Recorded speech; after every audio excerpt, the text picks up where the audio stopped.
Good evening, welcome to the Buck Stops here. I'm Vishnu Shom, and on the program tonight, Pakistan attempts once again to send in its beheading squads across the line of control. But a major attack is foiled in the Poonch sector. Two Pak border action team members are killed in a firefight with Indian Army jawans, and a third one escapes back across the line of control. Now, the incident took place at about 2 p.m. in the Poonch sector of the line of control. A squad of Pakistani terrorists. These are highly trained soldiers, perhaps special forces commandos, along with some jihadi elements who have one purpose only: to mutilate and behead Indian soldiers, thereby demoralizing or attempting to demoralize our forces. This team came 600 meters across the line of control and were just 200 meters from an Indian post when an area domination patrol of the Indian Army engaged these terrorists. 2 terrorists were killed. The body of 1 terrorist has been recovered. The second can be seen but cannot be recovered because there's been intense gunfire which has been going on in the area. And 1 terrorist has been injured but managed to escape under Pakistani cover fire from their nearby posts. 2 Indian jawans were killed in the initial gunfire between the terrorists who came in and the Indian Army's area domination patrol. None of them, the Army has clarified, were mutilated. That did not happen. That was repulsed, this mutilation attempt. Soon thereafter, Pakistani posts in the area opened up with a heavy volume of gunfire targeting Indian Army posts in the area. So that's what we know about what exactly has taken place. Well, I'm joined now by Major General Sheru Thapliyal, the former General Officer commanding 3 Infantry Division, and Colonel Ajay Shukla. Both of them have served extensively in Jammu and Kashmir and join us now. General Thapliyal, let me come to you first, sir. This border action team business has been happening for a while, but it has to be said it's happened a lot more over the last 9 months or so. There have been 3 attempts this year and at least 3 attempts late last year.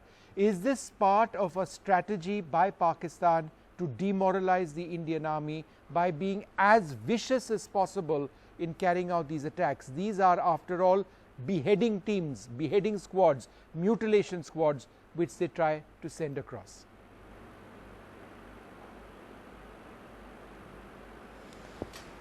Well, Vishnu, obviously there is an attempt to do this, but you will notice that this time they did not succeed in beheading any of our soldiers, and earlier they used to sneak back into their territory, but this time we managed to kill 2 of them and injured the other one. So we have gained a sort of a moral ascendancy over these fellows this time, and coupled with what is happening in the hinterland, where the Indian Army has managed to neutralize nearly 50 terrorists in a little less than a month's time, I think we are on the upswing as far as this business of eliminating the terrorists is concerned. Ajay, does this reflect some sort of new desperation in the Pakistani Army, or is this a regular part of their strategy of operations along the line of control? This has been going on for a very long time. There's nothing new at all in this, Vishnu. It's part of the process that both sides seek to establish psychological dominance over the other sides, to instill an element of fear in them, to impose caution on their operations, to sort of basically try and confine them to their bunkers rather than have them come out and engage in offensive operations. Yep. Now, it's very important to understand why Pakistan uses border action teams and why we can't do the same thing. First of all, there's a major difference in the deployment profile between India and Pakistan. We have what is known as the border fence, which varies from sometimes just 50 meters, 200 meters from the line of control. In some places it goes as far back as 1 kilometer and 1.5 kilometers. Now, we have some posts and some deployments and ambushes and so on ahead of the border fence. That renders them vulnerable and exposed, and it is these ambushes and patrols that are targeted by border action teams. How does this happen? How do the Pakistanis actually do it? Border action teams are a mixture of militants, terrorists, jihadis on the one hand, and regular Pakistani elements on the other, the Pakistani soldiers who are deployed on the line of control. Now, the soldiers are used to give covering fire. They take up positions right next to the line of control where they can dominate some distance and fire some distance across. And then they send in these terrorists and jihadis who are the elements who actually cross the line of control. Regular Pakistani soldiers don't cross the line of control. They only give covering fire. The terrorists, meanwhile, under the cover of that covering fire, goes and tries to kill, mutilate, take trophies and so on, gruesome headhunting trophies from the troops. And if they are caught and killed, then the Pakistani army has complete deniability. They say, but these were some freedom fighters who were infiltrating across the line of control, and they were killed by the elements. It gives them deniability. It gives them a certain offensive capability. Now, we can't do that. When we send soldiers across the line of control on retaliatory raids and so on, which we do. We announce it. Oh, we absolutely announce it. And we place them at risk, because if they are killed and or caught across the line of control, back home. Yes. So Pakistan has all the advantages, but we still manage to. You know, this last point is important. General Thaplyal, would you like to reflect on that? Pakistan doesn't accept the number of losses that they suffer along the line of control. So all the time, India hits these Pakistan army posts very hard. That's been a standard tactic along the line of control. But Pakistan never comes up with a clean number of the number of soldiers they've died. And in the case of these border action teams, as Ajay was mentioning, there is 100% deniability, because at one level there is no credibility. These people go across. If they die, Pakistan says they aren't ours. We saw it back in Kargil, right, when they came across, and everybody said, they said that initially said that no, we never crossed, these are freedom fighters and the like. They were regular Pakistan army soldiers. So this tactic of denying that the people who go across are actually there, sometimes they're commandos of the special services group, is something that actually gives them some sort of bizarre military edge. Would you agree?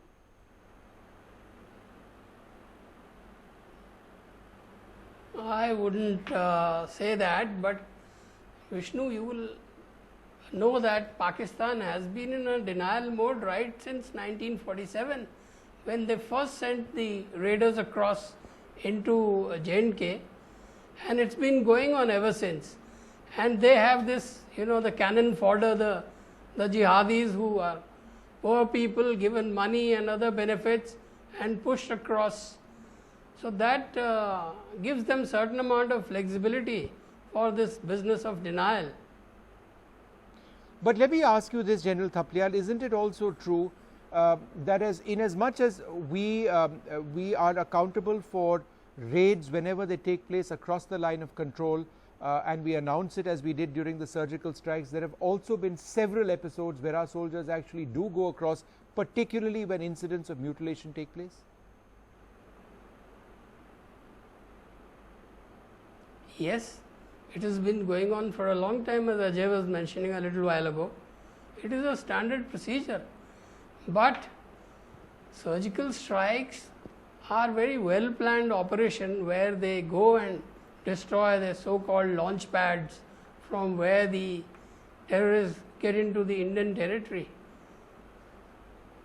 And perhaps time has come for another round of surgical strikes, because these incidents are increasing in number. Ajay, this is a sensitive issue. We do retaliate in as brutal a manner as the army deems fit. On the line of control, you've got young captains and majors who've got a huge responsibility in actually carrying out a lot of operations that the army will never publicize. But the impression is not correct that we actually sit back and let these things just happen and don't retaliate. We retaliate with perhaps the same amount of viciousness. Isn't that correct? Oh, that's absolutely correct. The Indian Army is definitely not a bunch of patsies. They don't sit there and keep getting hammered the way some people try and make out, as if Pakistan has all the initiative and the brave guys who cross the line of control and impose casualties on Indian soldiers. Retaliation is invariably visited on the Pakistanis, and I have no doubt that today's attack will be retaliated both locally and at a larger level across the line of control. A lot of the time, historically, we have not acknowledged many of these things. The acknowledgement that took place in the so-called surgical strikes was more a political issue. The government felt that it was important to make a political statement at that time, so they acknowledged it. But in much the same way as that operation was planned and launched, I have no doubt that there will be more such operations in the future. There have been others in the past that were not acknowledged, and I don't think that the Pakistanis will get away with today's attack without absorbing some form of vengeance.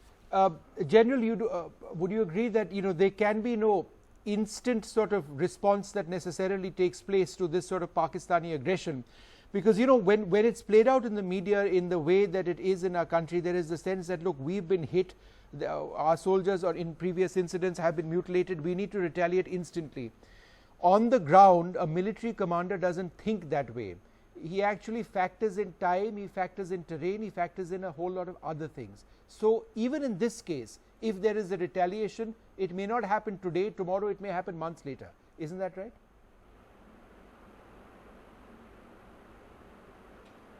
Yeah, actually retaliation need not be in the form of a surgical strike.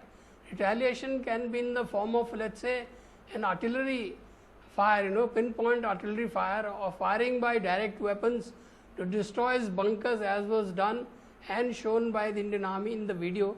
So there are many ways of retaliating, but you are right, retaliation has to be planned properly by the commanders on ground, and it doesn't have to be instant. Let them take their time, let them choose the place and time and force level and everything, and then only it should take place. But let me reassure the viewers now that Indian Army is not sitting back and taking all this nonsense and not doing anything. It is doing far more than what the Paki can do. Ajay, one final question to you. The young commander on the ground and the jawan on the ground operating in very difficult terrain, often in very high altitudes, in many places very thick foliage, to actually be able to spot very skilled commandos perhaps, or these groups, border action teams coming across who actually have the initiative with them in terms of this attack, needs to be commended, because our jawans are alert to this.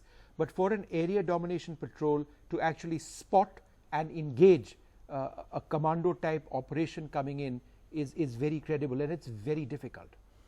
It is absolutely very difficult. What is really adding to the degree of difficulty is not so much the tactical aspects of spotting a particular operation. It is maintaining your alertness levels day after day, week after week, month after month, and all around the year. You go out on that same routine patrol, you may change the route to sort of get an element of unpredictability, but after some time, invariably, and this works across militaries all over the world, complacency sets in when nothing happens after the time. And a skilled enemy will be watching for signs of complacency. It will be evaluating units and posts and local commanders, and it will be saying, this person is very alert, it is not worth attacking him. This post has a little bit of laxity, this provides us an opportunity to attack. So it's a game of cat and mouse that goes on the line of control with very, very high stakes, and maintaining that level of alertness throughout the year is the real challenge. All right, gentlemen, I'd like to thank you very much. It's a sad day for the country. We've lost 2 soldiers, but we've also been able to eliminate 2 of these border action team soldiers from Pakistan coming across. One managed to escape under cover fire, but he's been injured as well. The army alert to this incoming attack. I'd like to thank both of you very much for joining us.